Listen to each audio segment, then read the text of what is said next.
Welcome to the show. My name is Charlton with Big C. This is Charlton and Big C Sports coming to you worldwide on the Big C Sports Network, on the #1 network in the United States of America. And Big C Sports has been voted the #1 sports show in the universe, according to Big C. And them good old boys down south, I want to say bienvenidos to all of our listeners. And Latin America, also across the pond, and London, England, as well as Paris, France. Of course, you good old boys in Canada. We love you in Africa, the Big C tribe. But there's no one we love more than the good old boys down south in the land of the free and the home of the brave on a beautiful August the 26th, 2019. Grando Deportes, Big C. How's it going for you good old boys down south? Charlton, we had a Nelly weekend down here. Football started. I mean, everybody is happy. We had the FedEx Cup going on down in the south in Atlanta. Tennis is starting off now in New York with the U.S. Open. I mean, sports is just at a plethora right at this moment. Oh, yeah. It's really north, south, east, and west. It's all good in love and war. And I know a lot of people are happy that football finally kicked off. And they're even tennis to compete. Baseball, they're really swinging the bat. The Yankees had a good showing at Chavez Ravine in Southern California. But of all the things that happened, even POTUS with the G Summit saying that he having meetings and other people saying, no, he never talked to me, Big C. We know how fair that is. But more people that I hear about are more concerned about what happened at Big C's barbecue. After I give this shout out to Cadillac, I want to see how it went for you on your barbecue. I want to say this show is sponsored by your Northern California Cadillac dealers, home of the all-new Cadillac Escalade, the standard of the world. And when you reach out and test drive yours, tell them Charlton and Big C sent you. So Big C, we've been waiting. That drum roll, drrrr. How did the barbecue turn out? You were marinating meat for 72 hours, Big C, your thoughts? Charlton, it was delectable. I mean, that meat came out of that smoker. It was so tender and juicy. Everything was great. The sides were wonderful. The liquid libations that we had. Everybody had a fun time, Charlton. I knew I was going to have a lot of neighbors stop by. They had some reason to come by when they smoke in my house. They never called the fire department. I haven't figured that out. You know, I could be in peril. And they're always coming over with a knife and fork. That's all. They come with a knife and a fork, but nothing else to eat. They just bring something, utensils. I think that's funny. It's all fair love and war. You know, I'm so appreciative of what we get to do every day on the Big C Sports Show. And there are people talking about Andrew Luck. How could he walk away from something he loves?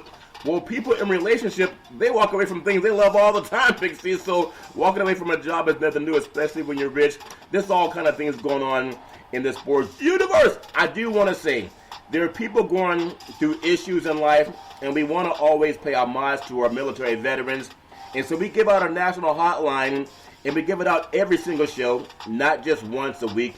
If you have any type of issues going on, you can call 800-273-8255. That's 800-273-8255. Or you can text 838-255. That's 838-255 for anybody going through issues. Big C, I want you to just say again why that's important, because you brought that to my attention, your thoughts. Well, Charlton, it's very important that everyone has an opportunity to reach out for help in this great country we call America. And that number was really put up initially for veterans, because we have over 20 veterans that every day, unfortunately, commit suicide in this country because they feel that they have no help and no one to talk to and no one to lean on. Wow. But it's become a national suicide hotline number, Charlton's national suicide prevention hotline number. Yeah. And it's very important, you know, if you're not going through something, maybe you know somebody who's going through something. Yeah. You know, to give somebody help. You know, people are not always open to want to talk and disclose themselves to someone that they know. You know, a lot of people have said that that's a sign of weakness, that you do that, you show vulnerability. Yeah. But when you're in times of need, or you know someone's in times of need, you know, don't hesitate, you know, because when you hesitate, something catastrophic may happen, not in a positive way. So anytime you feel that you need somebody to talk to, or you know that somebody needs someone to talk to, reach out to this National Suicide Hotline number, Charlton. Lend a hand to somebody. I mean, there was a song years ago, Diana Ross, reach out and touch somebody's hand. Make this world a better place if you can. Yeah. That's all you do, is take your hand, reach out, dial that number on the phone. Let's help make America a better place. It really is. And there are a lot of times when people say, oh, we got sports now, so we can focus on everything that's sports related. but people go through issues, and I just want to say that one of the reasons that I'm grateful is that I don't take for granted that we have access to a microphone, and I think what makes Big C Sports different than a lot of our brethren is we speak from the heart, we speak extemporaneously, it's off the cuff, but it's real. We ask you to Google everything we say, and if you can't verify what we say by Googling it, then that loses our credibility. So we want you to do that for everybody. And also, something else I want you to Google. You know how sometimes you say things and they come to fruition? Well, Big C Sports is brought to you by Google and Alexa. Just say Google or Alexa, play Big C Sports Podcast, and the page will pop up on the iHeartRadio platform. Also, if you just say Alexa, play Big C Sports Podcast, you'll hear from our sponsors. You'll hear welcome to the show. I'll introduce Big C as the Mystic, and he'll do his thing. I don't take for granted that that's possible, because there are a lot of people in the world, as we say for the veterans. If you're in trouble, you can call somebody. But there's a lot of times when you can Google things, but you can't find yourself on there. You can't find a show that pops up. There's a lot of networks that are using that platform. Well, Big C, many years ago, we've talked to so many people that gave us their idea on how to create a show. Well, we've both been doing this for many, many moons. But artificial intelligence is taking over, and people need to know that. But as it replaces jobs, there'll be a lot more people that deal with stress because the mind can't learn as fast as computers. That's why that hotline number will be more in plan. Big C, that make any sense? Your thoughts? Well, Charlton, it always makes sense. I know you talk about artificial intelligence and how it's taken over. Artificial intelligence has been a part of society for decades. But the thing that curves artificial intelligence is that you have to have the intelligence to work in it, Charlton. Yeah. You have to have the financial background to work in it. Earlier this year, we had a billionaire, Robert S. Smith, all the tuition for the graduating class at Morehouse College in Atlanta. Yeah. Then just a few weeks ago, Charlton, we had the great basketball player Stephen Curry made an investment in Howard University to fund their golf team for close to the next decade. Yeah. And so when we look at artificial intelligence, Charlton, the reason why artificial intelligence is so rampant is because investment. Yeah. You have to have the capital to be involved in artificial intelligence, whether it's through education, whether it's through venture capitalism. And you look at what Mr. Robert Smith did at Morehouse College. He paid off the tuition for those young men at that university, Charlton, to have a chance to deal in artificial intelligence so that they're not sitting there burdened about a debt that they owed to get an education, Charlton. They paid it forward. Yeah. So this gives them an opportunity to get out there and get ahead of the curve of artificial intelligence, as well as what you saw with Stephen Curry at Howard University, funding the women's golf team, men and women, Charlton, at this great prestigious HBC. Both of these are HBCs. Yeah. And what we need to get to be more rampant in artificial intelligence, if we look at the black billionaires in this country, we look at the black millionaires in this country, we look at all the billionaire athletes, Charlton, if they take time and invest in the HBCs so that those universities and the students, Charlton, can have an opportunity to stem the curve on artificial intelligence. We know what mainstream universities get. They've already been funded by the government. They get nothing but money from television, for sports, and all of those things. But the HBCs has been left behind. Desegregation caused that, Charlton, because now you get the mainstream universities take the best of the athletes from the HBCs. Where the HBCs were funding the NFL with more athletes than traditional white colleges were at that time. But because of integration, traditional colleges have all the revenue from sports and television, Charlton. The HBCs don't. So if we fund to get these millionaires to fund and support programs, say you take every professional black athlete out there, Charlton, football, basketball, baseball, whatever, tennis, and they take each and fund a dozen to 20 students at all the HBCs around the country. Think about how advanced education becomes in the black community, how fast leadership develops in the black community, Charlton, because these people will have been empowered. They will not have the financial burden of getting an education. And if they want to be part of the artificial intelligence world, they're part of that. They don't have to sit there and say, wow, I wish we could be a part of that, because the funds are out there.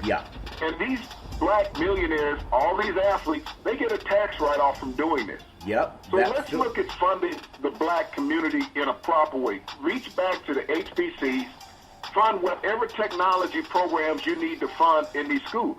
Make black society a part of the mainstream when it comes to artificial intelligence. Just don't worry about Silicon Valley. Yeah. You think about the space race. It started with black women. If you look at the movie Hidden Figures. We weren't going to have a man orbit the moon, orbit the United States in the first Gemini rockets, Charlton, Yeah. if it wasn't for black women. Yeah. The intelligence is there. It just needs to be funded. We talk about sports all the time, but intelligence is more important than sports. And even to play sports, you have to be intelligent. It's not just about athleticism. So let's take those who are not aspiring to be great athletes and make them great leaders in society. I agree, and I want to apologize for a little bit of static with the microphone. I know they're having a lot of storms down south. The weather's kind of inclement, but I do think that's so important because, I'm looking at how most of our media, they can't wait until football kicks off. They can't wait until we have the playoffs for basketball or football or whatever it is, Serena Williams and Sharapova. But when it comes to black Americans, for the most part, people love when you compete for them. People love when you play sports for them. But when you look at the sidelines, you see a lack of black coaching, you see a lack of black assistants, and when you look at the presidents and the administration, you also see a lack of black people, men and women. I want to bring this up. I know people want to know the score, and they just want to, well, who won the game, man? Well, listen, the Institute for Colored Youth, the first higher education institution for black Americans. It was founded in Cheney, Pennsylvania. In 1837, it was followed by two other black institutions, Lincoln University in Pennsylvania in 1854 and Wilberforce University in 1856. And people say, well, what's that got to do with anything? They were not funded for sports. They were funded for higher intelligence. And most everyone who has a job, you don't get a job because you're 6'5", and your bench press 400 pounds and you run a 4.540. You get it because you're learning. I just think it's important that we, just like you mentioned about gentlemen who are funded and paying off student loan debt, think about this. The first colleges for African Americans, it was established largely through the efforts of black churches with the support of the American Missionary Association and the Freedmen's Bureau. That's important because now when we think about college for black Americans, I know you agree with this, Big C. You're down south. We did a show last week on some of the top colleges in the history of sports. And when integration began, all the white colleges made money and went to have $100 million athletic funds for black labor, which was free. Big C, give me your thoughts on how when black colleges were started, it was for education. Europeans got involved, and now a lot of people don't even graduate, but they get bigger, stronger, and faster. Big C, your thoughts? Well, during the days of segregation in America, Charlton, if you think about the Negro Leagues of baseball, professional baseball, blacks were not allowed to participate in the major leagues. Everyone thought that the integration was about letting blacks play. No, Charlton, blacks were playing baseball already. What Branch Rickey saw was a financial opportunity by bringing the best young black players into the major league, that now you're going to get the black participation in the stands, buying tickets. Yep. That's what they looked at as far as that. But when you think about integration and how it affected college football, Charlton, when blacks were not allowed to play in the South, the SEC had no blacks when 1960 came around. Nope. Not one. But now on every roster in the SEC, I'm going to tell you there's at least 70% black participation on those rosters, Charlton. Yep. But it was a financial gain for them to have those athletes when they saw what was occurring around the rest of the country. When you looked at the West Coast, you look up at the Northeast, Charlton, and you look at the South, they all had black athletes, especially on the West Coast. They always had black athletes playing for the sports programs out there, Charlton, on the West Coast. Yeah. Then the Southeast, the Southwest caught it, Charlton, and they started putting it in those institutions.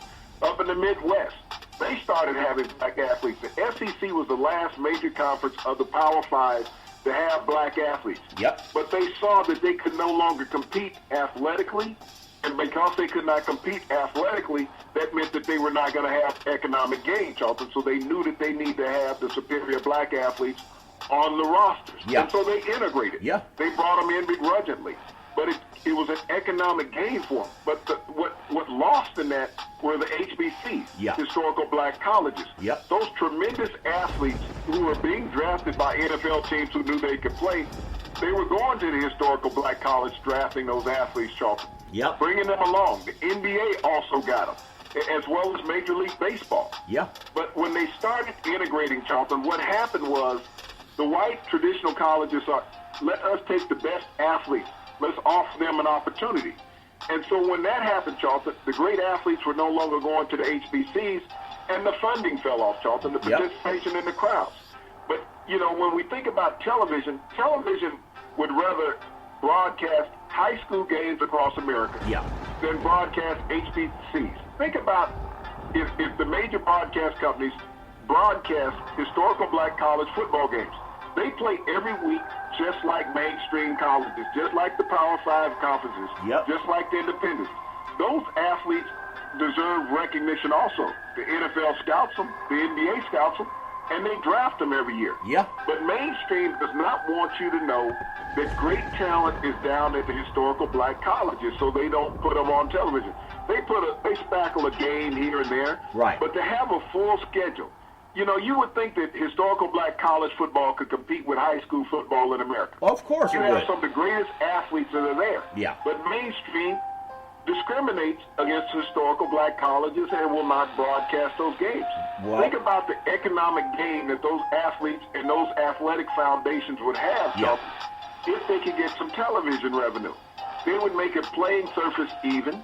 They would also make the educational surface even, Charlton. Yeah. Because now you can fund more programs in those schools and increase job opportunities later on. Well, that's intentional, Big C. When you Google the HBCs, there's some names that I want to bring up. Jerry Rice is known as the top athlete out of the HBCs. Walter Payton, also one of the top athletes out of the HBCs. They're guys that Willie Lanier, one of the top guys. There's Buck Buchanan out of the HBCs. There's so many dominant African Americans that are now Hall of Famers, and their conferences are no longer on television. I just watched over the weekend high school game, as you mentioned. There was about several high school football games on Friday and Saturday, and the stands have between maybe 2,000 and 5,000. And the HBCs can average about 20,000.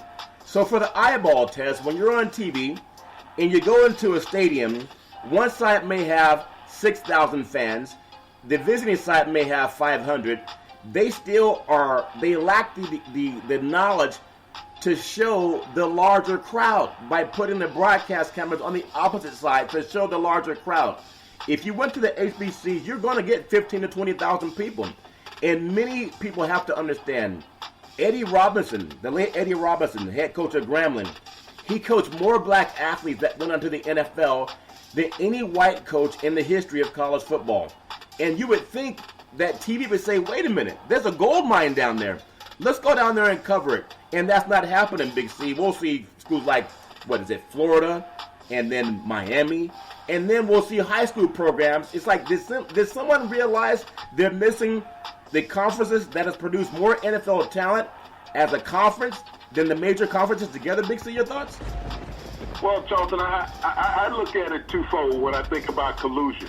I think about the NFL as part of that, as well as the broadcast networks are part of that, Charlton. Because if you publicize the superior black athletes that play at these historical black colleges, all of a sudden their draft stock goes up. Yeah. And now all of a sudden you got all these draft experts that you have on the networks, your friend Kuiper and McShay. Yeah. They have to talk about these young black athletes that are not at these stadiums that have 100,000 fans or that's not playing for the championship of college football. Yeah. But when they showcase themselves on television and the world gets to see, so wow, they have some great talent down at these historical black colleges. Yeah. Why aren't they broadcast more? Now all of a sudden you can't draft this guy in the 5th, 6th, and 7th round, Charlton. You raise their draft stock because people have seen them on television. Now all of a sudden they become 1st, 2nd, and 3rd round draft picks because people see them on television. Said, how can you bypass on this guy because he doesn't play in a Power 5 conference? Yep. This is a great talent. Back in the 60s and 70s, Charlton, historical black colleges had 1st and 2nd round draft picks every year. Yeah. First overall draft picks in the NFL and AFL.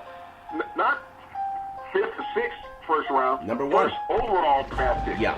We had a multitude of black athletes from historical black colleges drafted in the first round.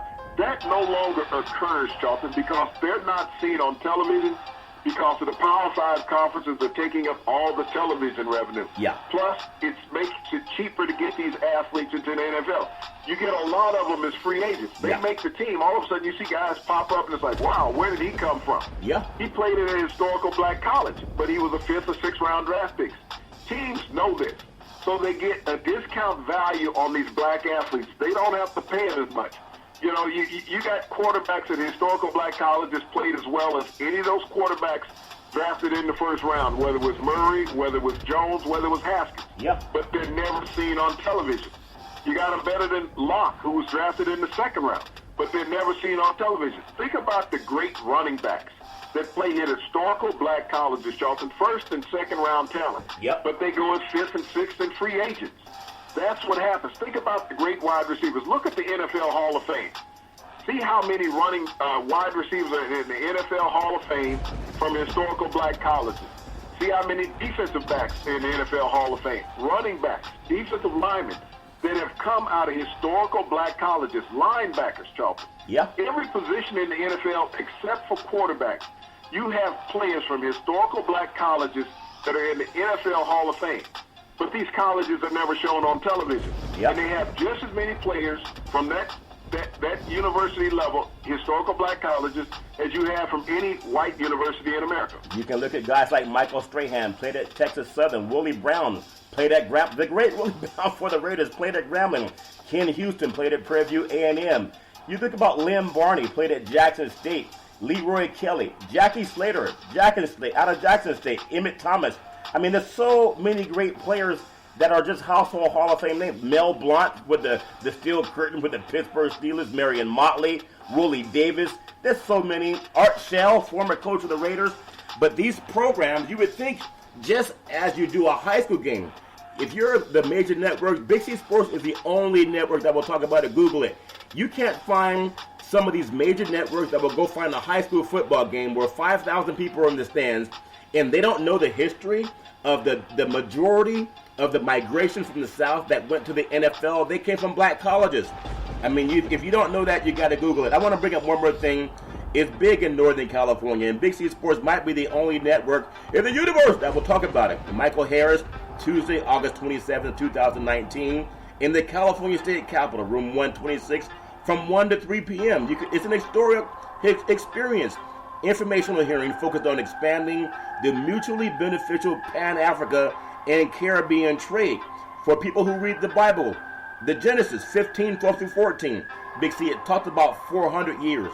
We are 400 years from August 1619 to this year, August 2019. Why is that so important? It has nothing to do with sports. It was the first enslaved Pan-Africans from the Kwanzaa River in Angola to the King James colonies in Virginia. In 1492, it became known that the world was round, and it began the global conquest by Europeans to enslave the world, known as the British colonies. Now, I love sports too, but I was always told if you want to change something, you don't change it by being silent. We just watched the 150 years of college football. They showcased it for a whole week. 100 years of NFL football. They can't wait for the kickoff. But it's been 400 years since the arrival of African Americans. Now, I want to tie this in because it's personal to me. All life began on the African continent. People know that. Even Christ himself was black according to the Bible. That's in Revelations. That's also in Daniel and Colossians. Now, African Americans make up college football. When I watched the Miami and the Florida football game, I counted at times on the team there were only black men on the football field for Miami and Florida, especially on defense. Now, these same men are just like 400 years ago. It's free labor. I noticed the white coaches on the sideline, they're all making money. Some of them even $1 million contracts. Big C, a lot really has not changed in 400 years. Your thoughts? Well, it hasn't changed, Charlton, but it has changed. This is what I talked about in the beginning when we talked about Robert Smith funding Morehouse graduation in 2019. We talked about Steph Curry funding a golf program at Howard University, Charlton. We have a multitude of African-American millionaires in this country, Charlton, that if they just got together and wanted to make a serious difference and change in black society, Charlton, they have to go back and fund the HBCs. They may not have gone to school there, Charlton, but they have people in their family lineage who went there, people that at the age of their great-grandparents, of their grandparents, Charlton, that went to these HBCs. And if you go back and you make these HBCs prominent, Charlton, you talk about these athletes, a lot of them have endowment programs that they have, things that they foundations, fund. But go back and fund the students at HBCs, Charlton. We talk about artificial intelligence, about how it's advancing society, Charlton. Go back and get into the technological programs at these HBCs, Charlton. Pay off some tuition. Create a mentorship program, Charlton, where you're going to teach kids Silicon Valley knowledge in an HBC. Amen. You're going to set up that type of technology programs, Charlton, where the computer science, the computer skills, computer programming is going to be at the forefront. You're going to fund a program like that in each one of these HBCs, Charlton, with all the wealth that the black professional athletes have in this country. And I know it's their money. They've worked hard for it. They deserve it. We see people holding out for new contracts. They're not making enough money. But how much money do you need when we see, I appreciate Andrew Luck. Here's a guy that said, I no longer want to go through the turmoil of being beat up and going to rehab every year. He has an Achilles problem. He didn't want to deal with the surgery and rehab on that, Charlton. And I appreciate him as a professional man and a professional athlete to say, I've had enough. I've made enough money. And now I can live comfortably. But those who are still out there needing to make more and saying, I don't have enough, I'm holding out, you got to renegotiate my contract. Think about some of those students that you can help. Get to the point where you are as a professional, not as an athlete, but as a professional person. To have that type of financial advantage where they can pay forward and not only do that, Charlton, they can have the ability to help somebody else coming along. I agree. If you create these programs and these endowments at these universities, now we have black athletes and black students that are even on par with the rest of the country, Charlton. And the rest of the world. And again, I love talking about this because if we don't do it, you just don't hear it. You don't hear it anywhere in the universe. No one talks about black education. They talk about how big, strong, and fast. I can't tell you how many times I heard watching the Miami game and the Florida game, oh, this guy runs a 4.40. This guy is 6'5", 300 pounds. Oh, he bench presses. I mean, that's what we didn't hear about the GPA. We didn't hear about what their parents did to get them to go to college. We didn't hear about some of the engineers, guys that study math and science and artificial intelligence. That's what Big C Sports is. We're part of artificial intelligence now. This platform will eliminate cable TV in the next 10 years. In the next decade, the writing's already on the wall. And artificial intelligence, it will eliminate, I believe they're saying between 30 and 35% of the manual labor jobs right now because of computers.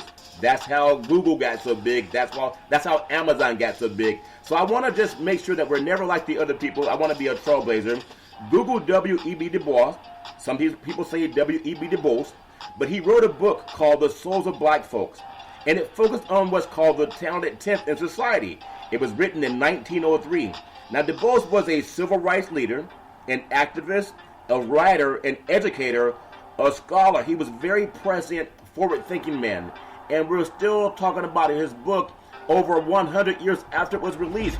Now, I don't know how big and tall he was. I don't know how fast he ran the 40 Big C. I don't know how much he could bench press.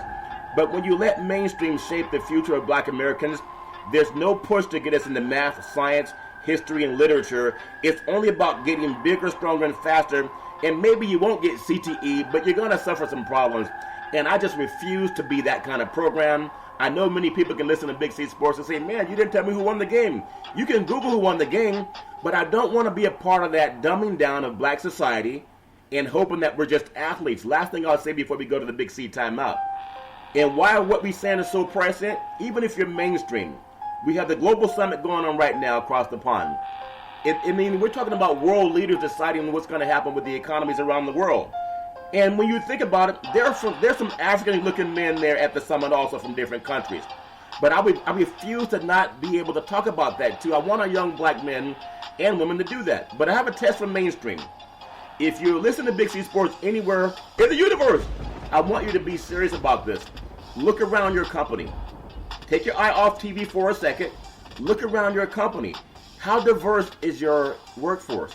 How many people look like the athletes that we ogle over on TV? How many people in your workforce that are earning a living working for your company look like the people you admire on TV? And you can probably count on your hand. There's probably, for each 100 employees of your company, there's probably fewer than 5 black Americans. And that we got to change that. And Big C Sports wants to be a part of that. And Big C, I'll get your thoughts before we go to the Big C timeout. Your thoughts. Well, Charlton, I've always thought through education creates opportunity. And when you don't educate or have equal opportunity to get educated, Charlton, from an African American or minority perspective, then opportunities are going to be limited. When we look at television and we see the faces on television, whether it's in a program or whether it's in a broadcast spectrum, Charlton, it's because those people have had an opportunity to get into some prestigious broadcast university or get an opportunity because they look like the people that are hiring. So until we get to a situation where we think beyond just being black athletes in America, and those black athletes who have been successful push for people who look like them to be in the broadcast booth, Charlton, to be in the situation of production, those are things that are not pushed for even by the black athletes. They sit back and they're comfortable with what's being said about them and people talking about how they should be. Instead of people having the same background that they have, Charlton, the same ethnic heritage that they have, understanding what they are as people. When I watch a broadcaster, Charlton, and I see a white athlete that they're talking about, they talk about the white athlete differently than what they talk about the black athlete. They talk about the black athlete in athletic monotone. I know. They don't talk about the white athlete in that perspective all the time, Charlton. They talk about the intelligence, how they can change the game, what differences they make in them being on the playing surface, Charlton. They don't always talk about a white athlete, about how fast and how strong he is, how high he can jump. You know, where he was recruited in the country. We hear those numbers about black athletes. We hear black athletes used in a number perspective. We hear white athletes used in an intelligence perspective. You can watch a Major League Baseball. They talk about the intelligence of a white player. How he can do things, how he understands, how he positions himself. Black athletes do the same thing on a baseball diamond, but that's not how they're looked at. They're looked at, you know, with arm strength, you know, time around the bases, how quick they can close on a fly ball. That's how they're looked at. When you look at a white athlete on a baseball diamond, they talk about, well, he understood where that ball was going to go. He positioned himself ahead of time. You don't get that same breakdown about black athletes. So when all the broadcasters have how they look at athletes differently, and it's a very small thing, but it's huge. It's huge, and anybody who's watching a game, if you pay attention to that, you'll see what I'm talking about. How they diagram and break down a white athlete versus a black athlete. That black athlete is just like chattel. That's all he is. That white athlete is the most intelligent person in the contest. Well, that's why I don't believe in being passive about things. I ask people, even if you're biblical, because a lot of black folks go to church, just Google Genesis 15, 12 through 14. It talks about 400 years and then the rebirth. I believe that's why Big C Sports was created. We're going to take what's called the Big C timeout. We'll be back in just a moment, and you're going to love what we talk about in the second half.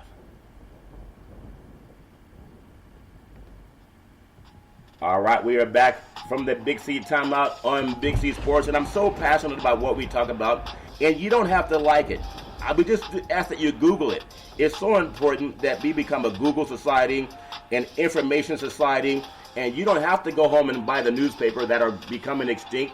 You can Google things with your smartphone, and you can get information right now. I'm so passionate about not being that sycophant athlete, that sycophant jock that's a sidekick for some mainstream broadcaster saying, yeah, man, you're right, man. Yeah, you're right, man. Hey, man, I agree with you, man. No, don't agree with nothing you can't Google. In fact, Big C Sports is brought to you by Google and Alexa. Just say Google or Alexa, play Big C Sports Podcast, and you'll see our platform pop up on your screen.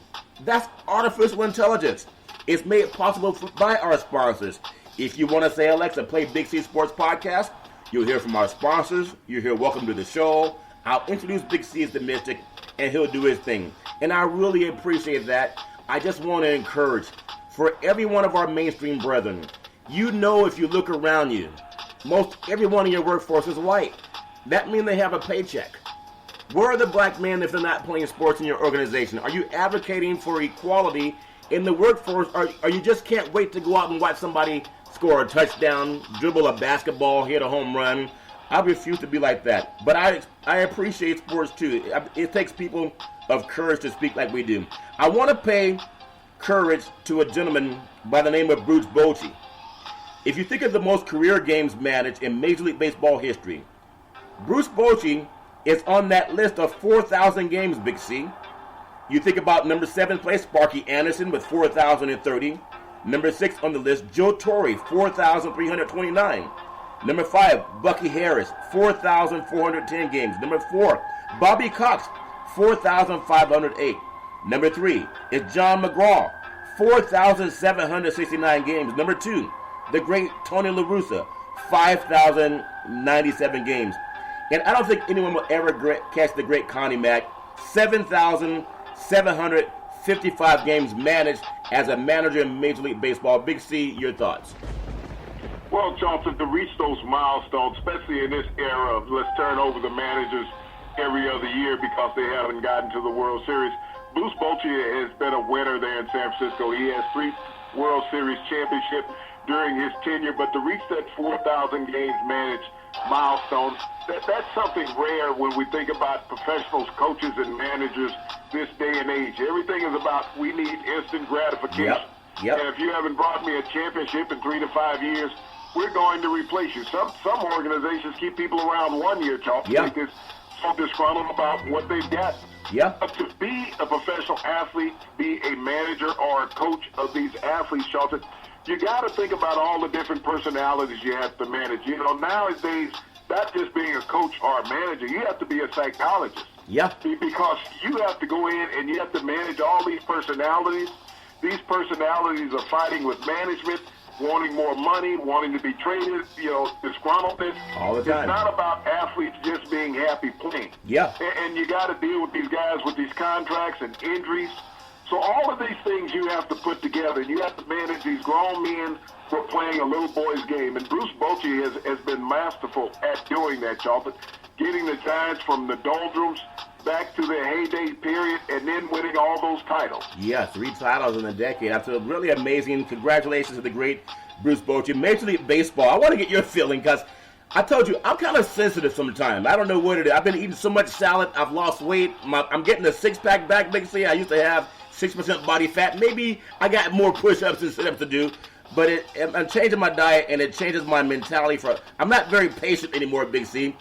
And I want to get your thoughts. Major League Baseball, they were wearing a solid black and solid white jerseys. It's Players Weekend celebration. And I'm saying, please go back to tradition, Big C. Your thoughts? Well, Charlton, I thought it was innovative because you allow the players to put names on the back of the uniforms that they want. Baseball is constantly trying to change its image and to become more modern as far as marketing. Yeah. The traditional uniforms will always be there. But when you have special weekends that you can celebrate certain things, the NFL does that also, Charlton, in various ways. When you think about them with the designer shoes that they put on, as well as NBA players putting on the designer shoes, Charlton. Professional athletes live under a moniker of a logo. Yeah. And the logo is what you're used to seeing all the time. Baseball has changed uniforms periodically for special events. This weekend with the black and white, I think that was great to a degree because you got a chance to see a traditional uniform sit down for a chance, Charlton, to see something that you hadn't seen before. And I think that's what's great about it, is that baseball introduces something periodically beyond the custom that you're used to seeing. I want them to just have numbers I can see. It was hard to make out numbers, especially on the Dodgers uniform. But I will say, sometimes you get what you ask for. The universe can do that for people. We were asking for New York Yankees and LA Dodgers World Series. Now, we got a preview of what it could be. The Yankees actually took 2 out of 3. I think their first game they won 8-1. They lost a 2-1 game, and then I think yesterday they won. I think it was 5-1. So they dominated the Dodgers at Chavez Ravine. But I gotta say this because you just talked about it earlier, so it made my mind think about it. New York Yankees closer Aroldis Chapman consistently throws 100-mile-per-hour fastballs. As a closer, the Yankees took 2 out of 3 from LA. If your closer comes in and he's throwing 80% of his pitches are 100 miles per hour, you can't hit him. And as dominant as that was, what I recall a broadcaster saying, and you can Google the guys that did the show, well, this guy, he bench presses 500 pounds. He also can squat. No, he squats 500 pounds, and he bench presses 350 pounds. They said nothing about what he's done for the community, if he has any type of endowment or philanthropy plans for the communities that where he came from or where he is in New York City. They said nothing about how intelligent this man is, what type of business person he is. Now, I contrast that with some of our mainstream, and they'll start talking about what they do outside of the game. So even though they want to bring up that he bench presses 350 pounds, he can squat 500 pounds, they didn't say that about one white athlete. And I know he's not the only black guy that squats 500 pounds, or white guy, or bench presses 350, but he's throwing unhittable. He's over 100 miles per hour. They brought up how big and fast and how strong he is. Big C, your thoughts?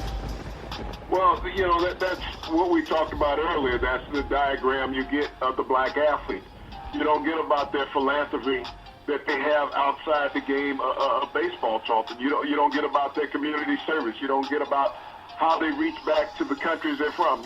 Chapman is from Cuba. Yep. How he has reached back and helped people in his native land. Yeah. So when we think about black athletes, and from a broadcast perspective, that's the reason why I say you need more broadcasters of color, not just the analysts, but you need broadcasters to explain things about the black athlete because they can see it through the black athlete's eyes. Yeah.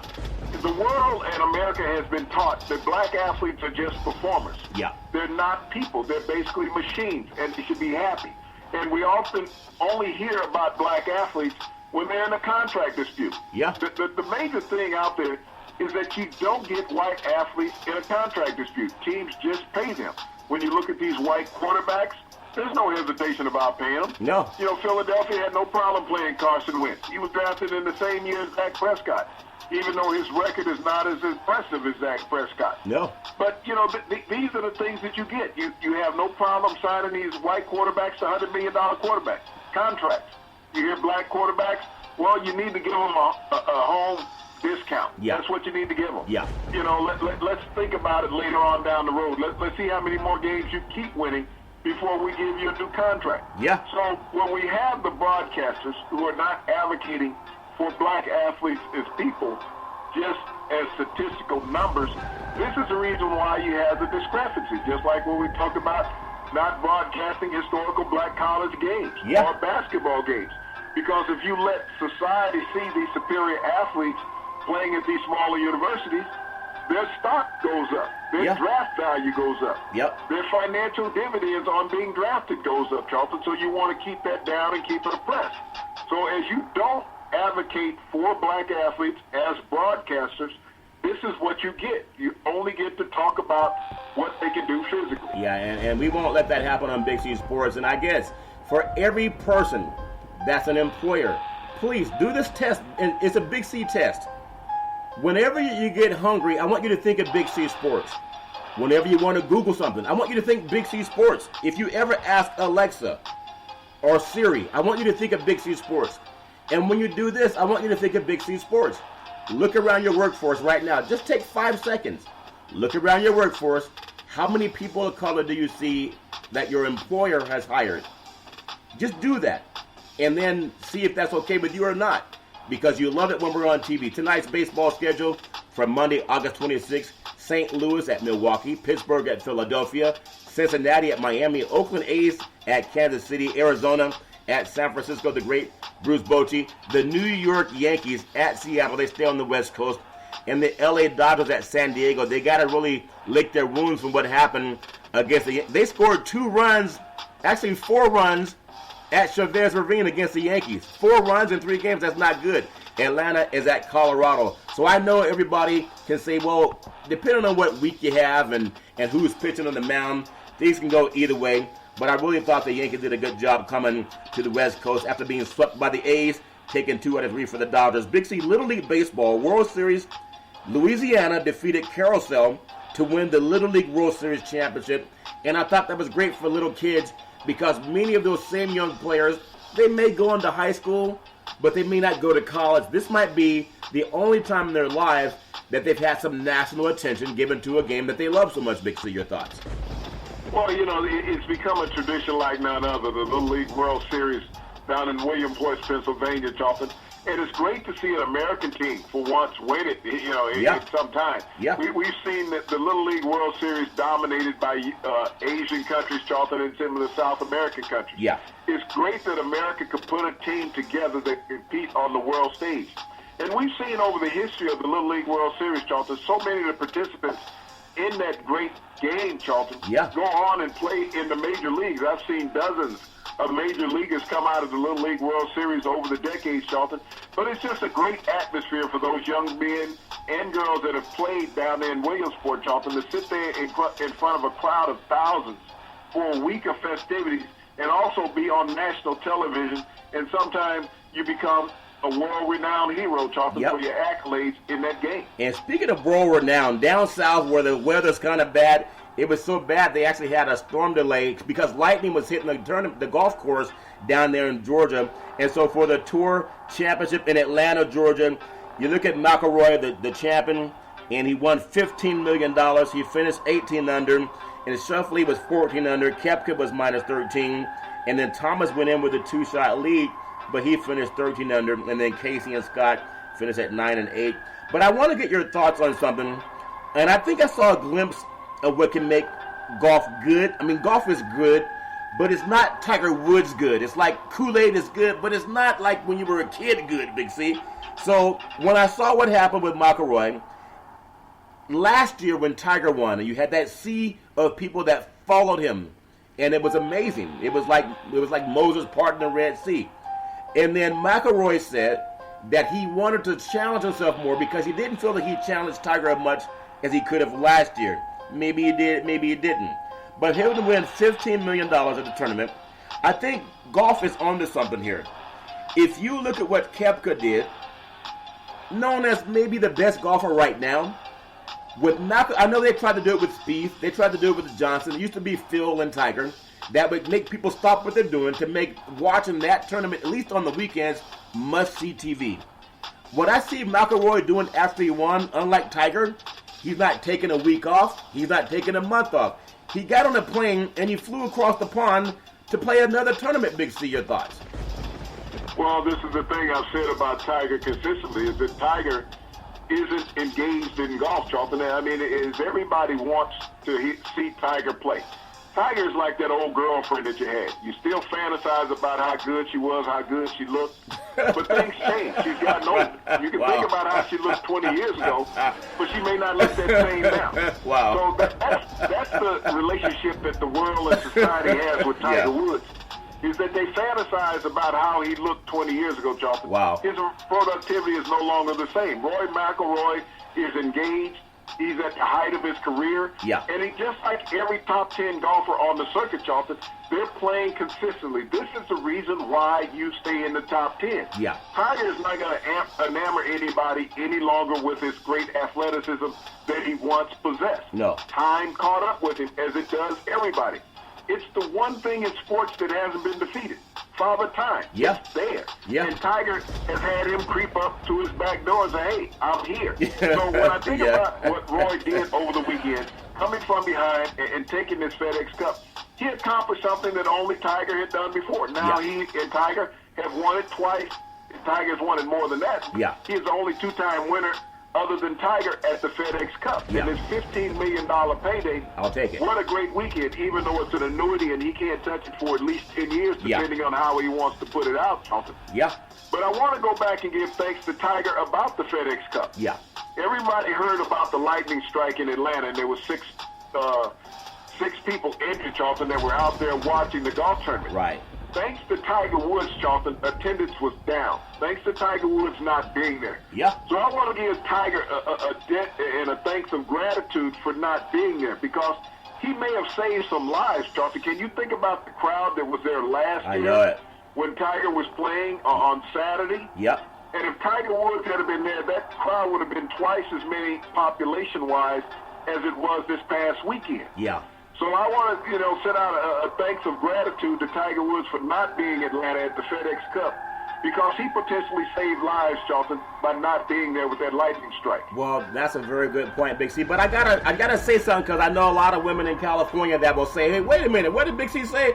Now, sometimes men don't always look the same that we looked 20 years ago either. But I want to bring this up because we're in California.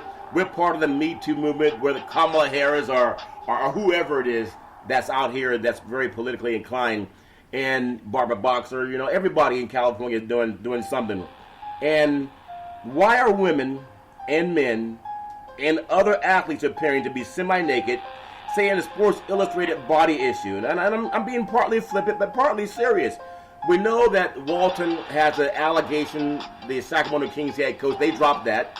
And I just want to tie this in, because we know that if you're a wealthy person, you're a target. We know that. But now we have, and I think Brooks Koepka is in that the partially naked issue. Do women really want to see men partially naked? Or do they want the full Monty? I know it's narcissistic. The Me Too movement also could be narcissistic.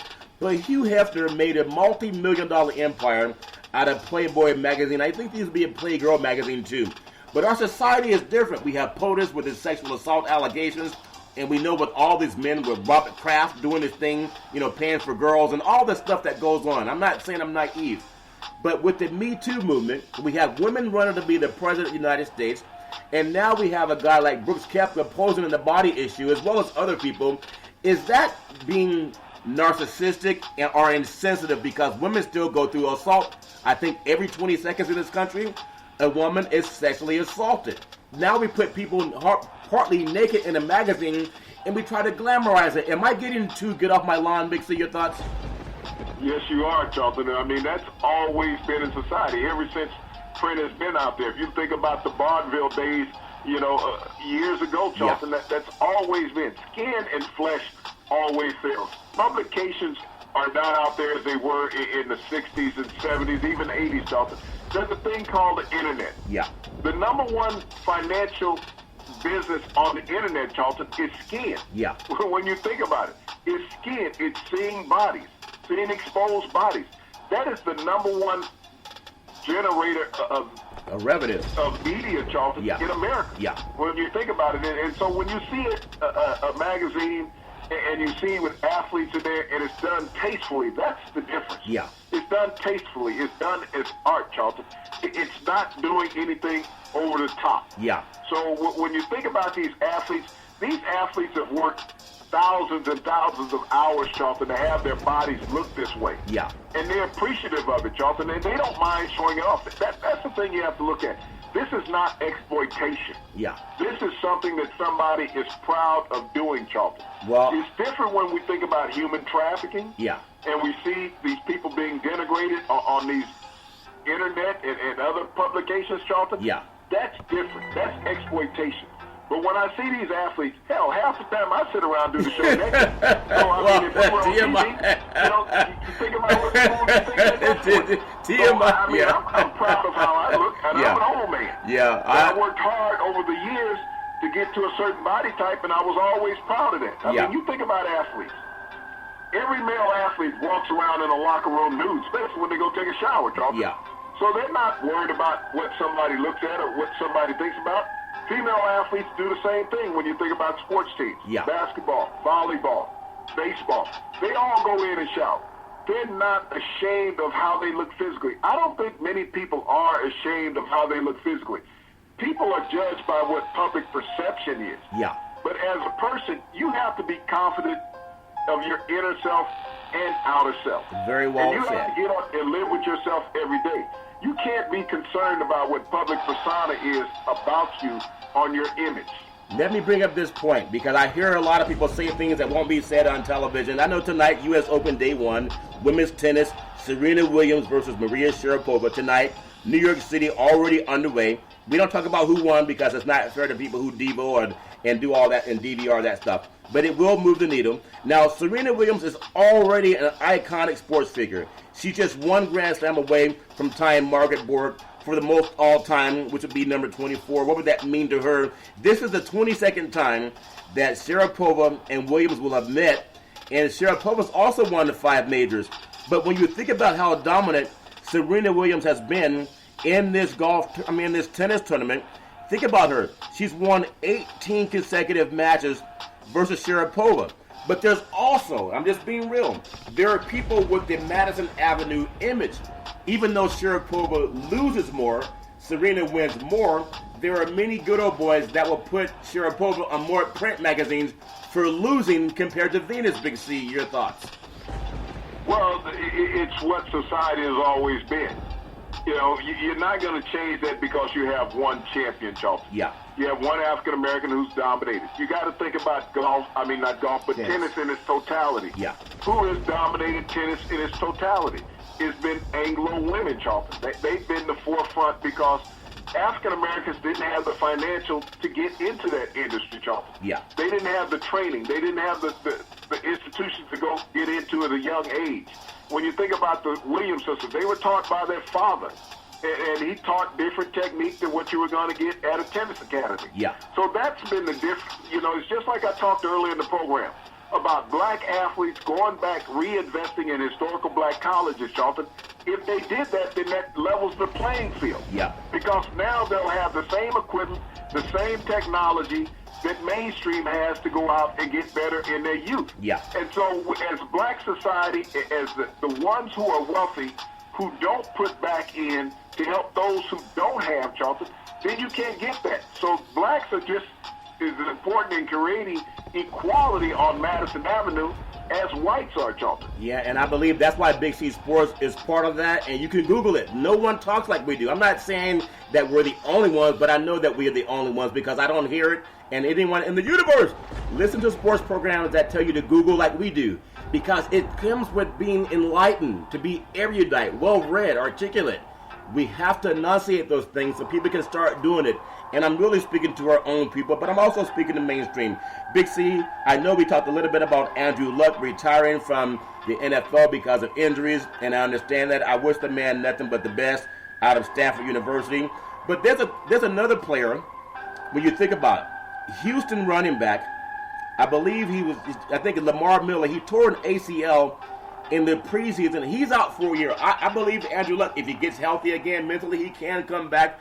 But Miller, another player that he won't even walk up to day one of the kickoff to the NFL season because he's injured. Andrew Luck's injuries come from not being protected by that offensive line. People may disagree with that, but that's the same reason that Barry Sanders walked away. I'm tired of being beaten up by a team that can't protect me. And the fact that they say he can keep the $24 million, that's fine. But I want to get your thoughts. Barry Sanders did the same thing, that he walked away early. Andrew Luck's no different. But here's a guy in Miller that's not trying to walk away and has an ACL. Tie that together if you don't mind, Big C, your thoughts. Well, when you look at Andrew Luck has been injured. Everyone's saying, well, he has a calf and an ankle injury. I think that's the same thing that they said about Kevin Durant, that he had a calf injury. Warriors, that's right. Andrew Luck has an Achilles injury. Yep. Andrew Luck, and I love Andrew Luck for saying, I'm tired of rehabilitating. He's tired of it, yeah. I'm tired of missing games because I have to rehabilitate. I'm tired of the pain.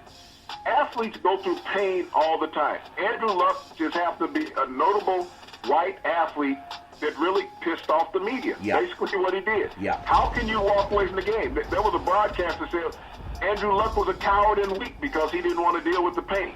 Yeah. It's easy to say that when you haven't had the pain, when you haven't had the shoulder separation and reconstruction, yeah. When you haven't had the lacerated kidney, when you haven't had the broken ribs, when you haven't had the ACL and MCL torn and rebuilt, when you haven't had the Achilles injury, it's easy to sit in a damn broadcast booth on your couch and criticize an athlete to say, I no longer want to deal with pain in my life. Yeah. I have a family. I have a wife. I have children. I am wealthy. I have a bank account that affords me not to ever have to work again if I don't want to. Yeah. And I want to go enjoy my life. I spent my life living for other people. That's what athletes do. They spend their lives living for other people. They may make a great income. Yeah. That's fine. But they pay for it physically. And no one is sitting there when that athlete is gone, especially the athletes who haven't made the multi-billion-dollar contracts, Charlton. That's the athletes that no one thinks about. But Andrew Luck, he said, I'm walking away from the game. Yeah. He's not the first 29-year-old to walk away from the game. No. The great Jim Brown did it. He walked away from the game. As you said, Barry Sanders did it. Calvin Johnson did it. He walked away from the game, being at the height of their careers. Yeah. And they said, I'm going to go because I've had enough, and what more can I accomplish? If I can get away from this game semi-healthy, 20 years from now, I'm still going to be able to walk. That's right. I'm going to be able to enjoy my family, my kids, my grandkids.